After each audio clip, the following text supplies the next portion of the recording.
Ito na po yung aking final setup ng aking Papio X01 version 1. Yan.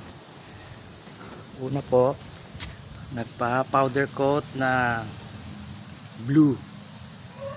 Then nagpalagay ng mudguard extension. Then meron din mudguard extension sa likod. Tapos meron spool for paddock stand.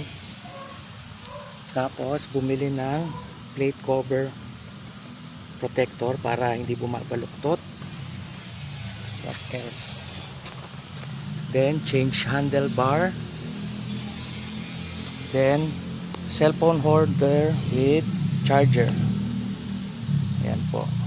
Then pina-high rise ko na po ito ng pang 2026 Papio Racer. So mataas na po siya. So pang sports touring na, hindi na siya nakakangalay. Then yung side mirrors. Yan po, side mirrors. Yan. Then lastly, itong middle lock. Pang Raider 150 carb siya. So yan lang po ang full setup ko ng aking Papio 2024.